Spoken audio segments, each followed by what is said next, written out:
اس لیے اس دنیا کو زیادہ لفٹ کرانے کی ضرورت نہیں ہے. جو گاڑیوں میں گھوم رہا ہے, فخر کر رہا ہے, بنگلے گاڑی, بولا اپنی پجامے میں رہے, تھوڑے دنوں میں کہاں ہوگا؟ قبر میں ہوگا, مٹی میں ہوگا. تبھی تو نبی نے کہا قبرستان جایا کرو کبھی کبھار, ان کو دیکھا کرو کیسی گزر رہی ہے, ٹھیک ہے, وہاں جا کے تمہیں بھی خیال آئے گا کل ہم نے بھی کہاں آنا ہے. یا میں ایک دم قبرستان گیا تو ہمارے ساتھ دوست احباب بھی تھے, میں نے کہا ہم بھی آنے والے ہیں. پھر میں نے گھر آ کے بھی بتایا, میں نے کہا پٹے پہ لیٹنا ہے تھوڑے دنوں میں. ہم لوگ گھر والے کہنے کیا باتیں کر رہے ہو بھائی, اچھی بات کرو. میں نے کہا اس کو ایکسپٹ کر لو, پھٹا سب کے لیے بھائی. کس کے لیے؟ سب کے لیے. تو سب نے لیٹنا ہے پھٹے پہ. تو میں نے ان کو سمجھا رہا تھا, اتنا لمبا تو ان کو نہیں سمجھایا میں نے, تو آپ کو زیادہ سمجھا دیا میں نے, حالانکہ آپ کی تو فیکٹری بھی نہیں ہے, لیکن کیا کریں. تو میں نے کہا آگ لگ جائے گی, ٹماٹر بیچو گے, کہہ رہے ہیں بیوی گزارا نہیں کرے گی. میں نے کہا کوئی بات نہیں, غریب لڑکی ٹماٹر والے کی بیٹی سے شادی کر لینا, کیا خیال ہے بھائی. یہ والی خلا لے کے چلی جائے گی, کوئی بات نہیں, بچے دفع ہو جائیں گے. تو ایسے بچوں کا کرنا کیا ہے بھائی, جو تم باپ کی غربت میں باپ کو باپ ہی نہیں مان رہے, کوئی بات نہیں. ویسے بھی بچے قبر میں دفنا کے چلے جاتے ہیں کہ نہیں چلے جاتے ہیں؟ نہیں چلے جاتے ہیں. اور ان ہر مصیبت پہ جو ٹینشن ہوگی, اجر کون دے گا اس پہ؟ اللہ دے گا. کیونکہ نیچرلی پھر بھی ہوتی ہے ٹینشن. میں یہ نہیں کہہ رہا کوئی پتھر کا بنا ہوا ہے. یعقوب علیہ السلام کو ٹینشن ہوئی تھی کہ نہیں ہوئی تھی بچے کے بچھڑنے پر, لیکن اس میں اجر کس نے دیا؟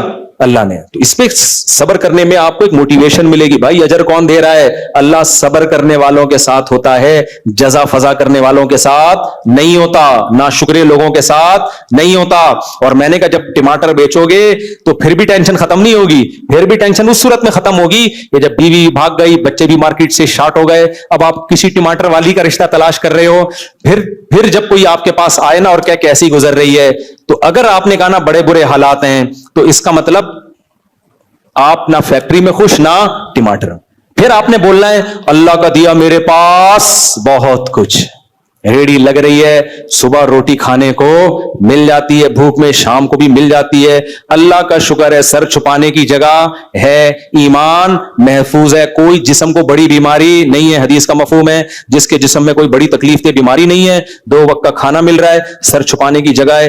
ایسے ہے جیسے اللہ نے پوری دنیا کی دولت سمیٹ کے اس کے قدموں میں رکھ دی. نہیں آئی بات. تو جس کی یہ سوچ ہوگی وہ فیکٹری میں بھی خوش ہوگا. جس کی یہ سوچ نہیں ہے وہ میرے بھائی, جس کی یہ سوچ ہے وہ ٹماٹر بیچ کے بھی خوش ہوگا. جس کی یہ تھنکنگ نہیں ہے وہ اربوں خربوں روپے کما کے بھی خوش نہیں ہوگا, ٹینشن میں ہی رہے گا. اور صرف رہے گا نہیں, دے گا بھی ٹینشن. جو خوش ہوتا ہے خوشیاں دیتا ہے, جو خود کم بہت عذاب میں ہو وہ لوگوں کو خوشیاں کہاں دے گا. تبھی تو ٹینشن والے لوگوں کے پاس زیادہ بیٹھا نہ کرو, صحیح ہے نا. وہ کیا کر رہے ہوتے ہیں, ہر وقت منفی باتیں کرتے ہیں, ملک کے خلاف منفی باتیں, سیاست دانوں کے خلاف. ٹھیک ہے ہم بھی سیاست دانوں کے خلاف باتیں کرتے ہیں, ایک لمٹ میں رکھو.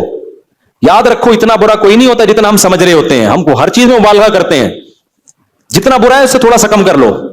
کوئی تھوڑی سی اچھی باتیں بھی کیا کرو. ہر وقت نیگیٹو باتیں, وہ یہ کھا گیا, وہ یوں کھا گیا, وہ یہ کر دیا, وہ فلانا کر دیا. کبھی کوئی اچھی منہ سے پھوٹ لیا کر یار, کوئی اچھی بات بھی نکال لیا کر بھائی. جب بھی تیرے پاس بیٹھو اس نے یہ کر لیا, اس نے. کچھ لوگوں کے پاس بیٹھو نا, ملک تو کبھی بھی ٹھیک نہیں ہوتا بھائی. جیسے پہلے تھا 70 سال کے بعد بھی ایسے ہی رہنا ہے. تو آپ اپنی منہ کو ٹیڑھا میڑھا کر کے اپنے منہ کو کیوں خراب کر رہے ہو بھائی, کیا خیال ہے. ہمارے ایک استاد ہیں, انہوں نے بتایا کہ پاکستان میں فلاں کام بہت اچھا ہو گیا. دوسرے نے کہا کیا ہے اس سے کیا فائدہ. انہوں نے کہا کبھی منہ سے نا کوئی خوشی کی بات, شاید یہ بولا کہ ڈالر اسپیڈ سے مہنگا ہو رہا تھا, رک گیا ہے. ایک اچھی خبر ہے نا, ایک دم بھاگا جا رہا تھا نا, رک گیا, تھوڑا سا خوش ہو لے یار, چلو کوئی تو اچھا کام ہوا نا. لیکن منہ پہ جو برے ہو رہے ہیں وہ مجھے آپ سے زیادہ پتا ہے. آپ یہ نہ سمجھو کہ آپ کو پتہ ہی نہیں مفتی صاحب, ہمیں پتا ہے کیا کیا الٹا آپ سے شاید زیادہ پتا ہے. لیکن میں یہاں بیٹھ کے ڈسکس کروں گا تو وہ ٹھیک نہیں ہوگا. آپ کے سر پہ جتنے بال ہیں اور زیادہ اڑ جائیں گے. تو کیا کرنا ہے بھائی ایسی ٹینشن کا. ہمیں تو بھائی ملک سے محبت ہے, ہر قیمت پہ ہم نے ملک کو بچانا ہے, پازیٹیوٹی کو پھیلانا ہے.